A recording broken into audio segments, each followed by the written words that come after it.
ಶ್ರೀ ಗುರುಭ್ಯೋ ನಮಃ. ಹರಿ ಓಂ. ಜನ್ಮಗತಗತಿಚಾರಣಂ ಭವಿಷ್ಯಂತಂ ಜ್ಯೋತಿರ್ವಿಜ್ಞಾನಂ ಸಮಸ್ತಪುರಹಿತಾನಾಂ ಲಿಖ್ಯತೆ ಶಾಸ್ತ್ರಪುರಾಣಾಂ. ಅಧ್ಯಾನತಿವಿರಾಂತಸ್ಯ ಜ್ಞಾನಾಂಜನಶಲಾಕಜಾಂ ಚಕ್ಷುರಂ ಮೇಲಿಥಂ ಮೇನ ತಸ್ಮೈ ಶ್ರೀ ಗುರವೇ ನಮಃ. ಸಮಸ್ತ ಕನ್ನಡ ಜನತೆಗೆ ಜ್ಯೋತಿಷಿಗಳು, ಪುರೋಹಿತರು ಹಾಗೂ ಕವಡೆಶಾಸ್ತ್ರಜ್ಞರಾಗಿರ್ತಕ್ಕಂಥ ಶರಣಶಾಸ್ತ್ರಿ ಮಾಡ್ತಕ್ಕಂಥ ಹೃದಯಪೂರ್ವಕ ನಮಸ್ಕಾರಗಳು. ಎಲ್ಲರೂ ಹೇಗಿದ್ದೀರಿ? ಚೆನ್ನಾಗಿದ್ದೀರಿ ಅಂತ ಭಾವಿಸ್ತಾ ಇಂದಿನ ಒಂದು ಸಂಚಿಕೆಯನ್ನು ಪ್ರಾರಂಭಿಸೋಣ. ಕಳೆದ ಸಂಚಿಕೆಯಲ್ಲಿ ನಾವು ಹಸ್ತ ನಕ್ಷತ್ರ, ಈ ಹಸ್ತ ನಕ್ಷತ್ರದಲ್ಲಿ ಹುಟ್ಟಿರ್ತಕ್ಕಂಥ ವ್ಯಕ್ತಿಗಳ ಗುಣಸ್ವಭಾವ ಮತ್ತು ಏನು ಕೇಳಿದ್ರೆ ಚರಣಫಲ, ಜೀವನದಲ್ಲಿ ಬರುವಂಥ ಸಂಕಷ್ಟಗಳು ಯಾವುದು ಅಂತಕ್ಕಂಥ ವಿಚಾರವಾಗಿ ಮಾತನಾಡ್ತೀವಿ. ಇಂದಿನ ಒಂದು ಸಂಚಿಕೆಯಲ್ಲಿ ನಾವು ಚಿತ್ತಾ ನಕ್ಷತ್ರದಲ್ಲಿ ಹುಟ್ಟಿರ್ತಕ್ಕಂಥ ವ್ಯಕ್ತಿಗಳ ಗುಣಸ್ವಭಾವ, ಚರಣಫಲ ಹಾಗೂ ಜೀವನದಲ್ಲಿ ಬರಬಹುದಂಥ ಸಂಕಷ್ಟಗಳು ಅಥವಾ ಕಂಟಗಳ ಬಗ್ಗೆ ಒಂದಿಷ್ಟು ಮಾಹಿತಿಗಳನ್ನು ತಮ್ಮೊಡನೆ ಹಂಚಿಕೊಳ್ಳಲಿದ್ದೇನೆ. ಚಿತ್ತಾ ನಕ್ಷತ್ರದಲ್ಲಿ ಹುಟ್ಟಿರ್ತಕ್ಕಂಥ ವ್ಯಕ್ತಿಗಳ ಗುಣಸ್ವಭಾವಗಳನ್ನು ಅಥವಾ ಒಂದು ಹುಟ್ಟಿರ್ತಕ್ಕಂಥ ವ್ಯಕ್ತಿಗಳ ಗುಣಗಳನ್ನು ನೋಡೋದಾದ್ರೆ, ಪ್ರಥಮವಾಗಿರ್ತಕ್ಕಂಥ ಗುಣ ವಿಚಿತ್ರವಾಗಿರ್ತಕ್ಕಂಥ ಗುಣಸ್ವಭಾವ ಅಂತ ಹೇಳ್ತಾರೆ. ಅಂದರೆ ಇವರ ಗುಣವನ್ನು ಅರ್ಥಕೊಳ್ಳಿಕ್ಕೆ ಸ್ವಲ್ಪ ಕಷ್ಟ. ಒಳ್ಳೆಯವರ, ಕೆಟ್ಟವರ, ಇವರನ್ನು ನಂಬಬಹುದಾ, ನಂಬಬಾರ್ದ, ಇಂತಹ ವಿಚಿತ್ರವಾಗಿರ್ತಕ್ಕಂಥ ಗುಣಸ್ವಭಾವ. ಒಂದು ರೀತಿಯಲ್ಲಿ ಒಳ್ಳೆಯವ್ರ ಥರ ಕಾಣ್ತಾರೆ, ಒಂದು ದೃಷ್ಟಿಯಲ್ಲಿ ಕೆಟ್ಟವ್ರ ಥರ ಕಾಣ್ತಾರೆ. ವಿಚಿತ್ರ ಗುಣಸ್ವಭಾವ ಈ ವ್ಯಕ್ತಿಗಳು ಇರುತ್ತೆ. ಅಂದರೆ ಕೆಲವು ಜನರು ಕೆಟ್ಟವರಾಗಿ ಭಾವಿಸ್ತಾರೆ, ಇನ್ನು ಕೆಲವು ಜನರು ಒಳ್ಳೆಯವರಾಗಿ ಭಾವಿಸ್ತಾರೆ, ಇನ್ನು ಕೆಲವು ಹುಚ್ಚರಂತೆ ಭಾವಿಸ್ತಾರೆ. ಈ ರೀತಿಯಾದಂಥ ವಿಚಿತ್ರವಾಗಿರ್ತಕ್ಕಂಥ ಗುಣ ಸ್ವಭಾವವನ್ನು ಹೊಂದಿರತಕ್ಕಂಥವ್ರು ಈ ವ್ಯಕ್ತಿಗಳು. ಹಾಗೆ ನೀತಿವಂತರಾಗಿರ್ತಾರೆ, ಖ್ಯಾತಿವಂತರು ಕೂಡ ಆಗ್ತಾರೆ.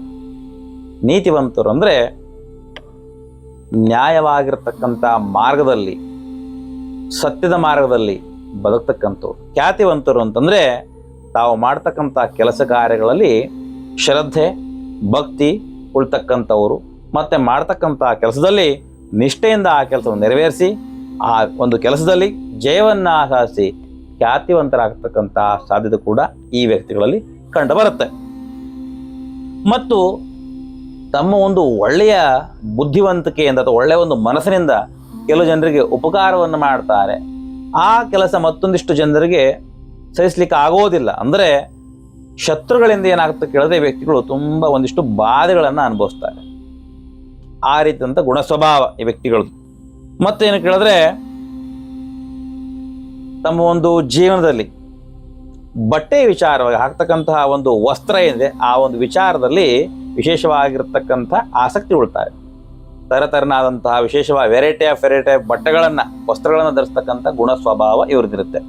ಅದರಲ್ಲಿ ಆಸಕ್ತಿ ತುಂಬ ಇರತಕ್ಕಂಥದ್ದು ಈ ವ್ಯಕ್ತಿಗಳಿಗೆ. ಅದೇ ಪ್ರಕಾರವಾಗಿ ಶಾಸ್ತ್ರ ಪ್ರವೀಣ ಕೂಡ ಆಗಿರ್ತಾರೆ ಅಂತೇಳಿ, ಧರ್ಮಶಾಸ್ತ್ರಗಳಲ್ಲಿ ಪ್ರವೀಣ ಕೂಡ ಆಗಿರ್ತಕ್ಕಂಥದ್ದು.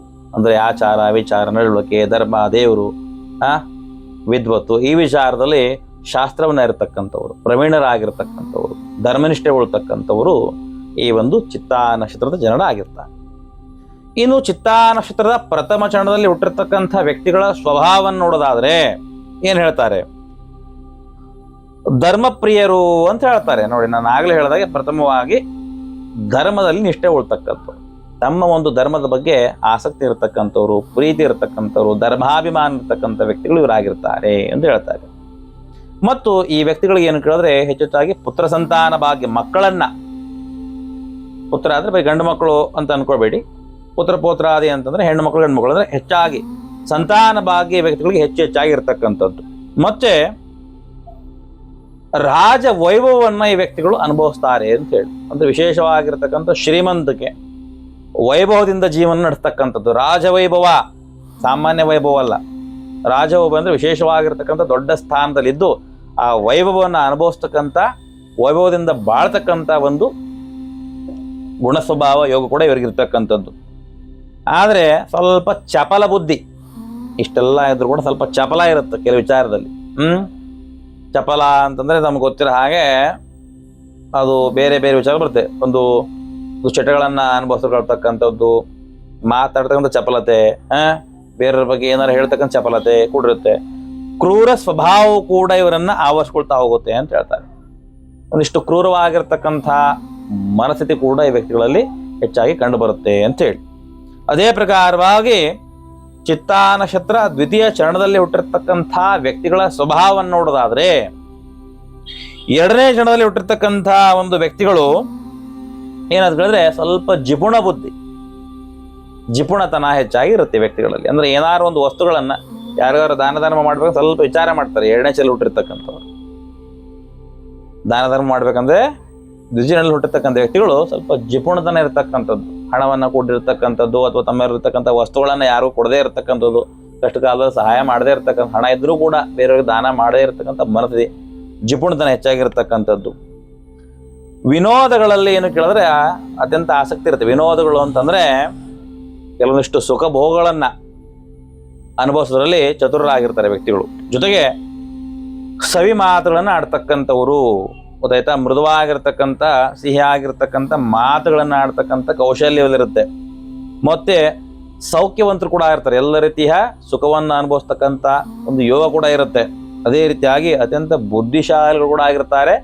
ಕಾರ್ಯದಕ್ಷತೆಯನ್ನು ಕೂಡ ಈ ವ್ಯಕ್ತಿಗಳು ಹೊಂದಿರ್ತಾರೆ ಅಂತ ಹೇಳ್ತಾರೆ. ಅತ್ಯಂತ ಬುದ್ಧಿವಂತರು ಕೂಡ ಈ ವ್ಯಕ್ತಿಗಳಾಗಿರ್ತಾರೆ.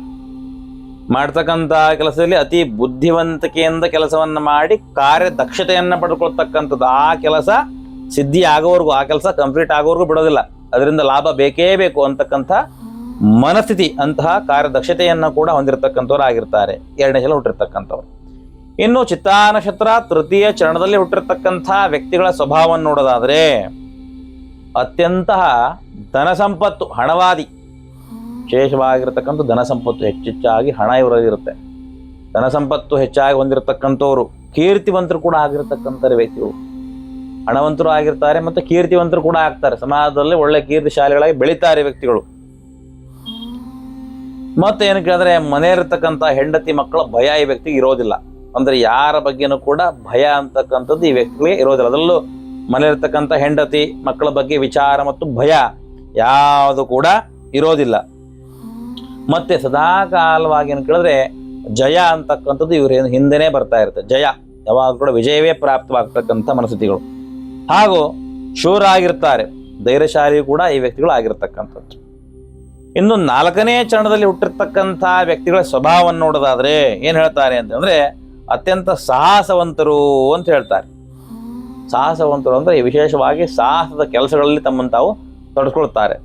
ಯೋಧರಾಗಿರ್ಬೋದು, ಅಥವಾ ಏನು ಕೇಳಿದ್ರೆ ಒಂದು ಮಿಲಿಟರಿ ವಿಚಾರವಾಗಿ ಏನು ಹೇಳ್ತೀರಿ, ಮಿಲಿಟರಿ ಸೈನಿಕ ಯೋಧ ಏನು ಹೇಳ್ತೀರಿ, ಪೊಲೀಸ್ ಹುದ್ದೆಗಳಲ್ಲಾಗಿರ್ಬೋದು ಸಾಹಸ ಪ್ರವೃತ್ತಿಗಳನ್ನ ಹೆಚ್ಚಾಗಿ ತೋರಿಸ್ತಕ್ಕಂಥದ್ದು.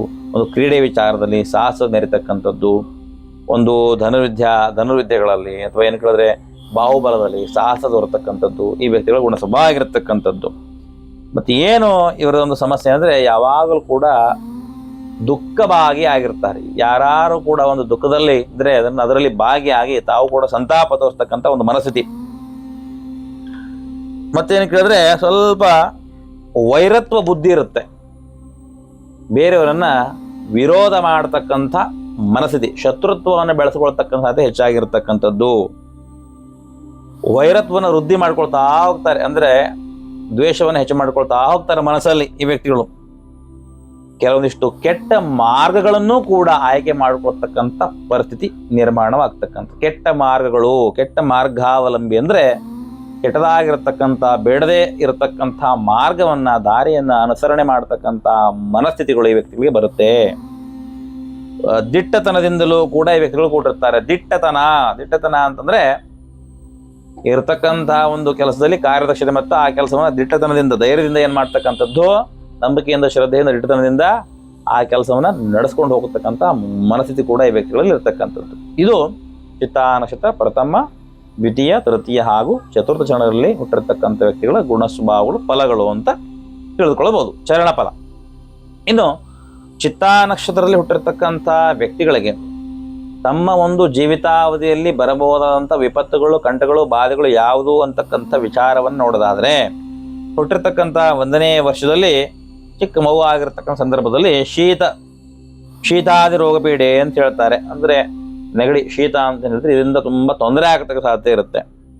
ಮತ್ತು ಒಂದು 5ನೇ ವರ್ಷದಲ್ಲಿ ಅಶ್ವ, 5 ವರ್ಷ ಆದ್ಮೇಲೆ ಅಶ್ವ ಅಂದ್ರೆ ಕುದುರೆ, ಕುದುರೆಯಿಂದ ಏನಾಗುತ್ತೆ ಕೇಳಿದ್ರೆ ಹಾನಿ ಆಗತಕ್ಕಂಥ ಸಾಧ್ಯತೆ ಇರುತ್ತೆ ಈ ವ್ಯಕ್ತಿಗಳಿಗೆ. ಇನ್ನು 8 ವರ್ಷ ಆದಮೇಲೆ ದನ ಕರುಗಳಿಂದ ಭಯ ಉಂಟಾಗುತ್ತೆ. ಮನೆಯಲ್ಲಿ ಪ್ರಾಣಿಗಳೇನಿರುತ್ತೆ ಅದರಿಂದ ಭಯ ಅಂತ ಹೆಚ್ಚಾಗಿರ್ತಕ್ಕಂಥದ್ದು. 12 ವರ್ಷ ಆದಮೇಲೆ ಏನು ಕೇಳಿದ್ರೆ ವಾಹನಗಳಿಂದ ಬೀಳ್ತಕ್ಕಂಥ ಸಾಧ್ಯತೆ. 12 ವರ್ಷದಲ್ಲಾದಮೇಲೆ ವಾಹನಗಳಿಂದ, ಅದು ಮನೇಲಿರ್ತಕ್ಕಂಥ ವಾಹನಗಳಾಗಿರ್ಬೋದು ಅಥವಾ ಬೇರೆ ವಾಹನಗಳಾಗಿರ್ಬೋದು, ಆ ವಾಹನಗಳಿಂದ ಅಪಘಾತ ಆಗತಕ್ಕಂಥ ಸಾಧ್ಯತೆ ಹೆಚ್ಚಾಗಿರ್ತಕ್ಕಂಥದ್ದು. ಅಥವಾ ತಾವಿರ್ತಕ್ಕಂಥ ಒಂದಿಷ್ಟು ಬೈಕು, ಕಾರು ಅಂತೆಲ್ಲ ಏನು ಕರಿತೀರಿ ಅದರಲ್ಲಿ ಅಮೃತ ಕಂಠಗಳು ಸಂಭವಿಸ್ತಕ್ಕಂಥ ವಾಹನ ಅಪಘಾತಗಳಾಗ್ತಕ್ಕಂಥ ಸಾಧ್ಯತೆ 12 ವರ್ಷ ಆದಮೇಲೆ. ಕಾರಣ ಅಲ್ಲಿಗೆ ಬುದ್ಧಿ ಸ್ವಲ್ಪ ಚುರುಕಾಗಿರುತ್ತೆ. ಇನ್ನು 16 ವರ್ಷ ಆದಮೇಲೆ ಏನಾಗುತ್ತೆ ಕೇಳಿದ್ರೆ ಈ ವ್ಯಕ್ತಿಗಳಿಗೆ ಭಯ ಅಂತಕ್ಕಂಥದ್ದು ಹೆಚ್ಚಾಗಿ ಕಾಡ್ಲಿಕ್ಕೆ ಸ್ಟಾರ್ಟ್ ಆಗುತ್ತೆ. ಮನಸ್ಸಲ್ಲಿ ಭಯ ಅಂತಕ್ಕಂಥದ್ದು. ಮತ್ತೆ ಗಂಡಾಂತರಗಳು ಕೂಡ ಇರ್ತಕ್ಕಂಥದ್ದು ಇವರಿಗೆ.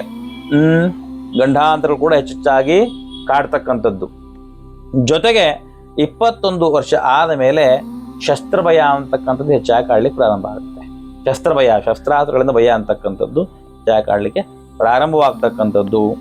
ಒಂದು 25 ವರ್ಷ ಆದಮೇಲೆ ಕ್ರೂರವಾಗಿರ್ತಕ್ಕಂಥ ವ್ಯಾಧಿ ಇವರನ್ನ ಕಾಡ್ಲಿಕ್ಕೆ ಪ್ರಾರಂಭ ಆಗುತ್ತೆ. ಅದರಿಂದ ಕಂಟಕ. ಕ್ರೂರವಾಗಿರ್ತಕ್ಕಂಥ ವ್ಯಾಧಿ, ಅತ್ಯಂತ ಹಿಂಸಾತ್ಮಕವಾದಂಥ ಒಂದು ಕಾಯಿಲೆ ಇವರನ್ನ ಕಾಡ್ಲಿಕ್ಕೆ ಪ್ರಾರಂಭ. ಅದರಿಂದ ಕಂಟಕದ ರೀತಿಯಲ್ಲಿ ಅದು ವರ್ತನೆ ಮಾಡುತ್ತೆ, ಶಾರೀರಿಕವಾಗಿ ಮನುಷ್ಯನ ಕುಗ್ಗಿಸ್ಬಿಡುತ್ತೆ ಅಂತಕ್ಕಂಥ ವಿಚಾರ ಬರುತ್ತೆ.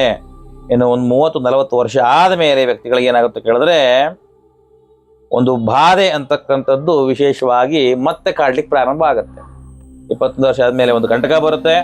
ಮತ್ತು 50 ವರ್ಷ ಆದಮೇಲೆ ಒಂದು ಏನಾಗುತ್ತೆ ಕೇಳಿದ್ರೆ ರೋಗಬಾಧೆ, ಮಧುಮೇಹ ಅಂತ ಕರೀತಾರೆ, ಸಕ್ಕರೆ ಕಾಯಿಲೆಯಿಂದ ಬಳಕೊಳ್ತಕ್ಕಂಥ ಸಾಧ್ಯತೆ ಹೆಚ್ಚಾಗಿರ್ತಕ್ಕಂಥದ್ದು ಈ ವ್ಯಕ್ತಿಗಳಿಗೆ. ಅದರಿಂದ ಕೂಡ ಅಪಮೃತ್ಯು ಕಂಟಕ ಬರ್ತಕ್ಕಂಥದ್ದು. ಒಂದು 60 ವರ್ಷ ಆದಮೇಲೆ ಏನಂತ ಕೇಳಿದ್ರೆ ಗೋರ್ಮೆಂಟ್ ವಿಚಾರವಾಗಿ, ಸರ್ಕಾರಕ್ಕೆ ಸಂಬಂಧಪಟ್ಟಂಥ ಆಸ್ತಿ ವ್ಯವಹಾರ, ಗೋರ್ಮೆಂಟ್ ವಿಚಾರವಾಗಿ ಇವರಿಗೆ ತೊಂದರೆಗಳು, ಉಪಟಗಳು ಪ್ರಾರಂಭವಾಗುತ್ತೆ ಸರ್ಕಾರದ ಕಡೆಯಿಂದ. ಈ ವ್ಯಕ್ತಿಗಳಿಗೆ ಪ್ರಾರಂಭ ಆಗ್ತದೆ. ಅದು ಹಣ, ಆಸ್ತಿ ವಿಚಾರ ಏನೇ ಆಗಿರ್ಬೋದು. ಆ ವ್ಯಕ್ತಿಗಳಿಗೆ ಒಂದು 60 ವರ್ಷ ಆದಮೇಲೆ ಕಷ್ಟಗಳು ಬರಲಿಕ್ಕೆ ಪ್ರಾರಂಭ ಆಗುತ್ತೆ ಸರ್ಕಾರ ಕಡೆಯಿಂದ. ಅದು ಮತ್ತೇನು ಕೇಳಿದ್ರೆ ಬಂಧನ ಕೂಡ, ಜೈಲು ವಾಸ, ಸೆರೆವಾಸ ಅಂತ ಹೇಳ್ತೀವಿ. ಏನೋ ಒಂದು ತಪ್ಪಾಗಿ ಅದರಿಂದ ಸೆರೆವಾಸವನ್ನು ಕೂಡ ಅನುಭವಿಸ್ತಕ್ಕಂಥ ಸಾಧ್ಯತೆ ಬರ್ತಕ್ಕಂಥದ್ದು. 50ರಿಂದ 60 ವರ್ಷದೊಳಗಡೆ ಬರ್ತಕ್ಕಂಥದ್ದು. ಮತ್ತೇನು ಕೇಳಿದ್ರೆ 87 ವರ್ಷ ಏನಾಗುತ್ತೆ ಕೇಳಿದ್ರೆ ಈ ವ್ಯಕ್ತಿಗಳಿಗೆ ಇವೆಲ್ಲವನ್ನು ಕಳೆದಾದ್ಮೇಲೆ 87 ವರ್ಷಗಳ ಕಾಲ ಪರಮಾಯುಷ್ಯ ಇರತಕ್ಕಂಥದ್ದು ಈ ವ್ಯಕ್ತಿಗಳಿಗೆ ಇರತಕ್ಕಂಥ ಇದಿಷ್ಟು ಕಂಟಕ ಬಾಧೆಗಳು ಅಂತ ಹೇಳ್ಬೋದು. ಚಿತಾ ನಕ್ಷತ್ರ ಪ್ರಥಮ, ದ್ವಿತೀಯ, ತೃತೀಯ ಹಾಗೂ ಚತುರ್ಥ ಫಲಗಳನ್ನು ಹೊರತುಪಡಿಸಿ ಈ ಒಂದು ವ್ಯಕ್ತಿಯ ಕಂಟಗಳನ್ನು ನೋಡಿದಾಗ ಸ್ವಲ್ಪ ತೊಂದರೆಗಳು ಜೀವನದಲ್ಲಿ ಚಿತ್ತಾ ನಕ್ಷತ್ರದವರಿಗೆ ಏನಾಗುತ್ತೆ, ಸ್ವಲ್ಪ ಕಾರಾಗೃಹ, ಒಂದು ವನವಾಸ, ಕಾರಾಗೃಹ ಅಂತಂದ್ರೆ ಜೈಲು ವಾಸವನ್ನ ಜೈಲು ವಾಸವನ್ನು ಮಾಡ್ತಕ್ಕಂಥ ಒಂದಿಷ್ಟು ಕಂಟಕ ಬಾಧೆಗಳು ಬರೋದಂತೂ 100% ಅಂತ ಗೊತ್ತಾಗಿರ್ತಕ್ಕಂಥದ್ದು. ಇದಿಷ್ಟು ಚಿತ್ತಾ ನಕ್ಷತ್ರದಲ್ಲಿ ಹುಟ್ಟಿರ್ತಕ್ಕಂಥ ವ್ಯಕ್ತಿಗಳ ಒಂದಿಷ್ಟು ಫಲಗಳಾಗಿರ್ತಕ್ಕಂಥದ್ದು. ನೆಕ್ಸ್ಟ್ ಬರ್ತಕ್ಕಂಥ ನಕ್ಷತ್ರ ಸ್ವಾತಿ ನಕ್ಷತ್ರ. ಸ್ವಾತಿ ನಕ್ಷತ್ರದಲ್ಲಿ ಹುಟ್ಟಿರ್ತಕ್ಕಂಥ ವ್ಯಕ್ತಿಗಳ ಚರಣಫಲ, ಗುಣಗಳು ಹಾಗೂ ಸ್ವಭಾವ ಮತ್ತು ಕಂಟಗಳು ಯಾವುದು ಅಂತಕ್ಕಂಥ ವಿಚಾರನ ಮುಂದಿನ ಸಂಚಿಕೆಯಲ್ಲಿ ಖಂಡಿತವಾಗಲೂ ತಿಳಿಸ್ಕೊಡ್ತೀನಿ ಅಂತ ಹೇಳ್ತಾ ಈ ಒಂದು ಸಂಚಿಕೆಯಲ್ಲಿ ನಾನು ಸಂಪೂರ್ಣ ಮಾಡ್ತಾ ಇದ್ದೇನೆ. ದಯವಿಟ್ಟು ತಾವೆಲ್ಲರೂ ಕೂಡ ಸನಾತನ 95 ಚಾನಲ್ನ ಚಂದಾದಾರರಾಗಬೇಕು. ಮತ್ತು ಇದರಲ್ಲಿ ಬರ್ತಕ್ಕಂಥ ವಿಶೇಷವಾಗಿರ್ತಕ್ಕಂಥ ಕಾರ್ಯಕ್ರಮಗಳು ಎಲ್ಲೂ ಕೂಡ ನಿಮಗೆ ವಾರ ಫಲಗಳು ಮತ್ತು ನಕ್ಷತ್ರ ಫಲಗಳನ್ನು ಹೇಳೋದು ತುಂಬ ವಿರಳ. ಹಾಗಾಗಿ ಆ ಫಲಗಳನ್ನು ತಿಳಿದುಕೊಳ್ಳಿ. ಮಕ್ಕಳಿಗೂ ಕೂಡ ಏನು ಕೇಳಿದ್ರೆ ಅದ್ರ ಬಗ್ಗೆ ತಿಳಿಸ್ಕೊಡಿ. ಜೊತೆಗೆ ಏನು ಕೇಳಿದ್ರೆ ತಮ್ಮ ಮಕ್ಕಳಿಗೆ ನಮ್ಮ ಧರ್ಮ ಸಂಸ್ಕಾರಗಳನ್ನು ಹೆಚ್ಚಾಗಿ ಮನೇಲಿ ಹೇಳಿಕೊಡಿ. ಧರ್ಮ ಜಾಗೃತಿಯನ್ನು ಮೂಡಿಸಿ ಅಂತಕ್ಕಂಥ ಮಾತನ್ನು ಹೇಳ್ತಾ ಮಕ್ಕಳಿಗೆ ಇವಾಗಲೇ ಸಂಸ್ಕಾರ ಕೊಡ್ತಕ್ಕಂಥದ್ದು, ಧರ್ಮದ ಬಗ್ಗೆ ಬೋಧನೆಯನ್ನು ಮಾಡ್ತಕ್ಕಂಥದ್ದು, ಮತ್ತು ನಮ್ಮ ಸನಾತನ ಧರ್ಮದ ಉಳಿವಿಗಾಗಿ ತಾವೆಲ್ಲರೂ ಕೂಡ ಈ ಕೆಲಸವನ್ನು ಮಾಡ್ತೀರಿ ಅಂತಕ್ಕಂಥ ಒಂದು ವಿಶ್ವಾಸದೆಡೆಗೆ ಈ ಒಂದು ಸಂಚಿಕೆಯಲ್ಲಿ ನಾನು ಸಂಪೂರ್ಣ ಮಾಡ್ತಾ ಇದ್ದೀನಿ. ಎಲ್ಲರಿಗೂ ಒಳ್ಳೆಯದಾಗಲಿ. ಸರ್ವೇ ಜನ ಸುಖಿನೋ ಭವಂತು, ಲೋಕಾ ಸಮಸ್ತ ಸುಖಿನೋ ಭವಂತು, ಸಮಸ್ತ ಸನ್ಮಂಗಳಾದಿ ಭವಂತು. ಎಲ್ಲರಿಗೂ ಒಳ್ಳೆಯದಾಗಲಿ.